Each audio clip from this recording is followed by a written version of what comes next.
జీవితం వల్ల మనం దాన్ని విస్మరిస్తాము. హరే కృష్ణ కృష్ణ కృష్ణ హరే హరే, హరే రామ రామ రామ హరే హరే అనే హరే కృష్ణ మంత్రాన్ని జపించడం వల్ల మనలో నివురుగప్పి ఉన్న కృష్ణ చైతన్యం ఉత్కృతమవుతుంది. ఉదాహరణకు కొన్ని నెలల క్రితం వరకు అమెరికన్, యూరోపియన్ బాలబాలికలకు కృష్ణ అంటే ఎవరో తెలియదు. కానీ నిన్న మనం కళ్ళారా చూసాం.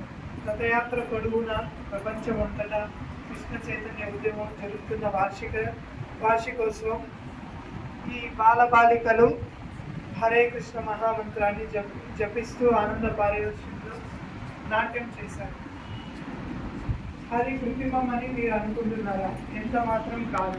గంటల తరబడి కృత్రిమంగా ఎవరు సంకీర్తన నాట్యము చేయలేరు.